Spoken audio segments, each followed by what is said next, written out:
कि मानविकी संकाय द्वारा आयोजित इस 2 दिवसीय राष्ट्रीय संगोष्ठी के दूसरे दिन के इस सत्र के अध्यक्ष आनंद प्रकाश जी, प्रोफेसर रामनाथ झा जी, संयोजक महोदय प्रोफेसर लक्ष्मी अय्यर जी, मैं देख रहा हूँ मेरे साथ सामने बैठे हुए जिनके साथ पला बढ़ा सुना समझा प्रोफेसर रामेश्वर मिश्र जी, शकुंतला मिश्र जी, शत्रुघ्न प्रसाद जी, जितेंद्र श्रीवास्तव बैठे हुए हैं, राजेंद्र पांडे जी बैठे हुए हैं, दिल्ली विश्वविद्यालय की तमाम फैकल्टीज़ बैठी हुई हैं, यहाँ के वरेण्य विद्वान बैठे हुए हैं। मैं कल भी था इस गोष्ठी में। कल मेरी भूमिका वही थी जो आज आनंद प्रकाश जी की है। आज बैटिंग करो। अध्यक्ष की भूमिका कम बोलने की होती है, वक्ता की भूमिका खुलकर खेलने की होती है। पर आप घबराइए नहीं, मैं 10 मिनट में ये चीज़ें खत्म करूँगा। गोष्ठी भारतीय साहित्य और राष्ट्रीय एकता पर है। मैंने कल भी कहा था कि अच्छी बात हो रही है। इस बहाने इस राष्ट्र को समझने के कुछ अवसर मिल रहे हैं। मेरी भी चिंता ये रही एक विद्यार्थी के रूप में कि भारत को समझा कैसे जाए। क्या भारत को संयुक्त राज्य अमेरिका, सोवियत संघ, यूगोस्लाविया, ग्रेट ब्रिटेन, अब वो छोड़ दीजिए कितना ग्रेट है,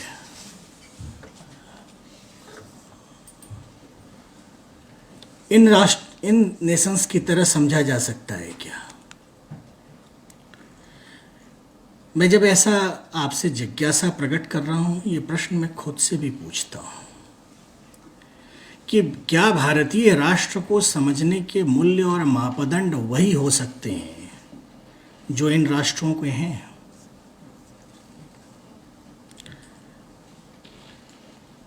मैं जोर देकर एक बात कहना चाहूँगा कि ये अनिवार्यतः आर्टिफिशियल नेशंस हैं, इसलिए ये बनते बिगड़ते रहेंगे। मित्रों, आप सब विद्वान लोग हैं। नेशन शब्द नेटिव, स्थान विशेष पर रहने वाले लोग, अगर इस अर्थ में आप देखें तो मैं जोर देकर कहना चाहूँगा कि हम नेशन नहीं हैं, हम नेशन इन मेकिंग भी नहीं है, हम राष्ट्र हैं। मैं रामनाथ जी ने बड़ी अच्छी बात कही कि इस राष्ट्र में स्वर्ण तत्व क्या है, फॉर्म क्या है, इस पर मैं नहीं जाऊंगा। मेरी कोशिश 10 मिनट में उस स्वर्ण तत्व पर बातचीत करने की होगी। एक टाइम्स ऑफ इंडिया के संपादक हुए हैं गिरिलाल जैन, आप लोग जानते होंगे। गिरिलाल जैन ने एक तर्क चलाया कि भारत को एक सभ्यता के रूप में समझा जाए, एक जीवंत सभ्यता, और इस तर्क के सांस्कृतिक और बौद्धिक उत्स इसी समाज में खोजे जा सकते हैं। स्वामी विवेकानंद, वीर सावरकर, विनायक दामोदर सावरकर, तिलक, लोकमान्य बाल गंगाधर तिलक, रविन्द्रनाथ ठाकुर, टैगोर, महात्मा गांधी, मोहनदास करमचंद गांधी, ये सभी अपने चिंतन में भारत को समझने के सूत्र देते हैं। संस्कृत में जो सूत्र है वो आपने देखे, सुना आपने। सबसे पहले एक बात जो मैं आपसे साझा करना चाहूँगा कि भारतीय समाज का कोई भी मूल्यबोध सत्ता केंद्रित मूल्यबोध नहीं है। कला संस्कृति के विमर्श के रूप में हम एक समाज केंद्रित मूल्यबोध वाले राष्ट्र रहे हैं। मैं ऐसा इसलिए कह रहा हूं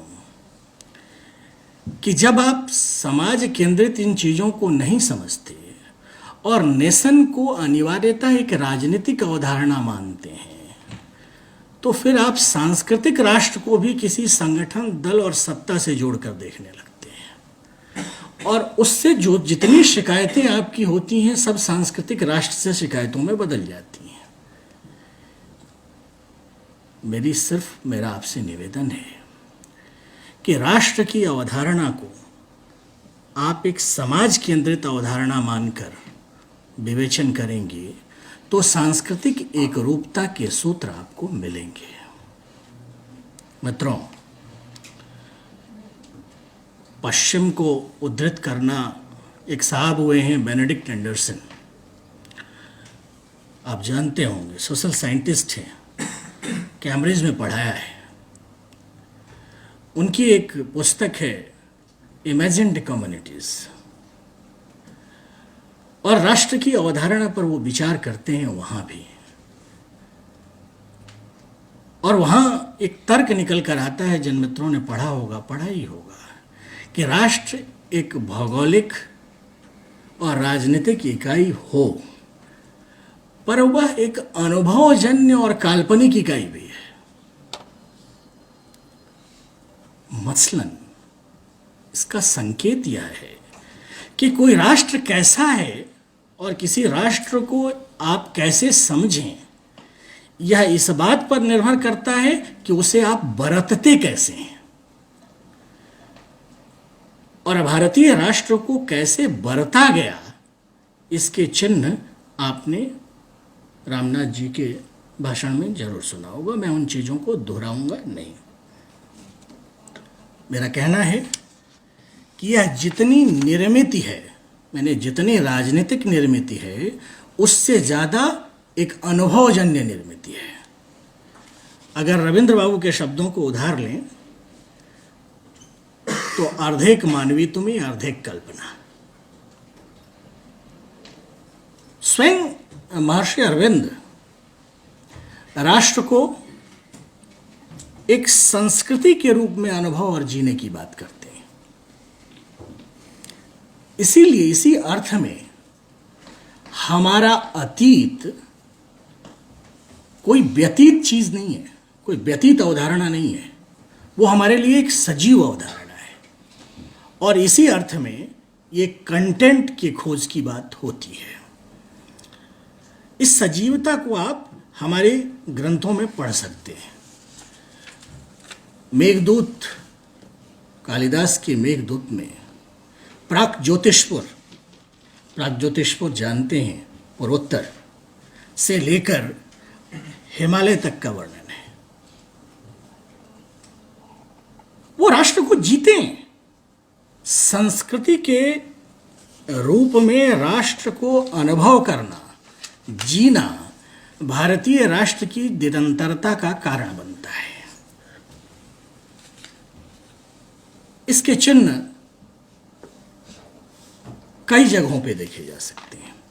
आर्य सप्त सिंधवा की परिकल्पना लगभग ऐसी ही परिकल्पना है। तमिल कवि सुब्रमण्यम भारती शिवाजी पर कविताएं लिखते हैं। मैं पूर्वोत्तर में तो जाता ही रहता हूं, वहां एक कार्बी जनजाति है, कार्बी आबलाऊ क्षेत्र है। कार्बी आबलाऊ जनजाति में एक रामायण चलता है, साबिन आलून रामायण। उनके राम अयोध्या के राम है। असम कहाँ है साहब? अयोध्या कहाँ है? कोई ना कोई ऐसा तंतु और कोई ना कोई ऐसा संवाद का बिंदु तो होगा कि कार्बी जाति अयोध्या से जुड़ती है। उस दिन मुझे कश्मीरी पुरातत्वविद हैं वीरेंद्र बांगरू एक संदर्भ बता रहे थे। गांदरबल जानते होंगे, अब तो सब जाएंगे। गांदरबल में जो देवी श्यामा देवी की प्रतिमा है, और मैं ऑन रिकॉर्ड कह रहा हूं, गॉसिप नहीं है, श्यामा देवी की प्रतिमा श्रीलंका से लाई गई है। श्रीलंका कहाँ है? सुदूर दक्षिण में। और गांधरबल कहाँ है? सुदूर उत्तर में। एक सांस्कृतिक बोध जो आसेतु हिमालय इस देश को जोड़ता है, कहीं ना कहीं यहाँ की संस्कृति में, यहाँ की कलाओं में और यहाँ की धार्मिक आस्था में बराबर से रहा है। मित्रों, 28 को हमारा एक इंटरेक्शन है खामती जनजाति से। खामती उत्तर पूर्व की एक जनजाति है। हैप्पीनेस इंडेक्स इस देश में सबसे ज्यादा खामती लोगों का है। खामती रामायण चलता है। मैं पढ़ रहा था, खामती रामायण की जो सीता है ठीक उसी तरह से व्यथित होती हैं जैसे तुलसीदास की सीता व्यथित होती हैं। उस खामती रामायण में कब लिखा गया कोई प्रमाण नहीं है। आपने ठीक कहा, वाचिक परंपरा में ज्ञान है। वाचिक परंपरा में सांस्कृतिक निरंतरता के सूत्र कहां से मिले? मित्रों, मणिपुर का गोविंद मंदिर, शांतिदास गोसाई, मैतेई जनजाति, त्रिपुरा में जमातिया लोग होते हैं। जमातिया जब अपना अंतिम संस्कार करने, वो कॉक बरक बोलते हैं, जब वो अंतिम संस्कार करने आते हैं तो प्रयाग आते हैं, जनेऊ पहनते हैं। मेरा संकेत सिर्फ ये है कि सांस्कृतिक प्रतीक जो उत्तर और सुदूर उत्तर पूर्व को जोड़ रहा है, ये हमारी एक राजनीतिक अवधारणा नहीं है। मित्रों,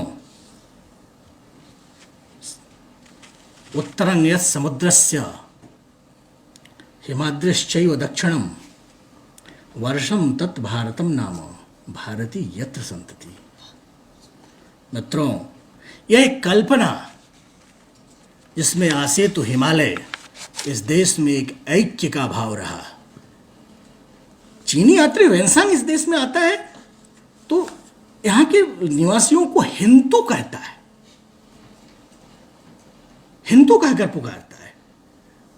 गुरु गोविंद सिंह, जगे धर्म हिंदू सकल भंड भागे। मुझे थोड़ा सा पॉलिटिकली इनकरेक्ट होने की इजाजत दीजिए। हिंदी के संगोष्ठियों का मिजाज पॉलिटिकली करेक्ट होना होता है। थोड़ा सा इनकरेक्ट हो जाइए। यह हिंदू क्या है? यह हिंदू भारतीय राष्ट्र की सांस्कृतिक अस्मिता का एसर्सन है। हम हैं और 1000 साल की गुलामी के बावजूद हैं। यह एसर्सन है। मित्रों, औरंगजेब का नाम सुना होगा, ये सबने सुना है।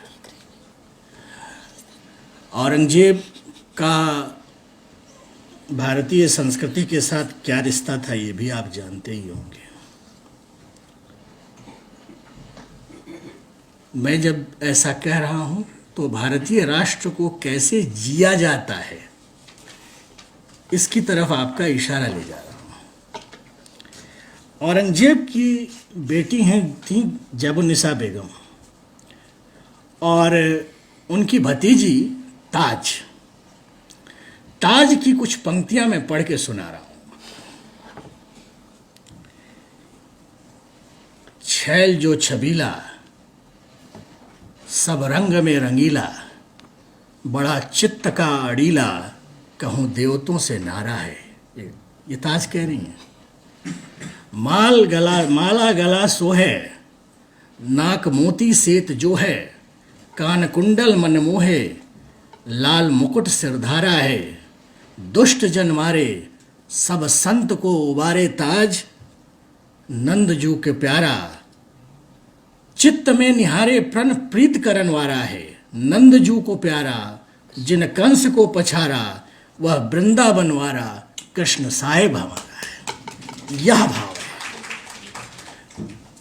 सुनो दिल जानी तुम दिल की कहानी, अब दस्त ही बिकानी, बदनामी भी सहूंगी मैं, देव पूजा ठानी, नमाज हूँ भुलानी, तजे कलमा कुरान सब गुनन गहूंगी मैं, नंद के कुमार कुर्बान तेरी सूरत पे, हूं तो मुगलानी हिंदुआनी बन रहूंगी।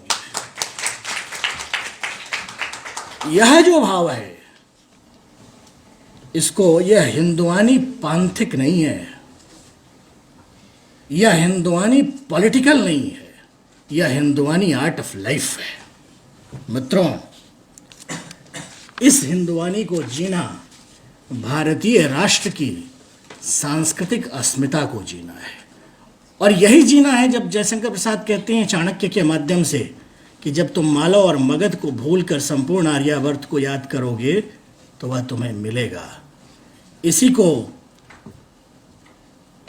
अगर हम सभ्यता मानना चाहें, एक बात कह के, एक साहब हुए हैं सैमुअल हंटिंगटन, हमारे मार्गदर्शक जी के बड़े प्रिय थे। इनकी थियरी है क्लैश ऑफ सिविलाइजेशन, कि दुनिया में विचारों के संघर्ष नहीं होंगे, दुनिया में अब 7 या 8 बड़ी सभ्यताओं के बीच संघर्ष होंगे। मेरा आपसे प्रश्न है कि इन सभ्यताओं के संघर्ष में हमारी पहचान क्या होगी? हमारी पहचान, बिना लाग लपेट के मैं कह रहा हूं कि हमारी पहचान एक हिंदू की होगी, और यह हिंदू भारतीय राष्ट्र का प्रतीक चिन्ह बनकर आएगा।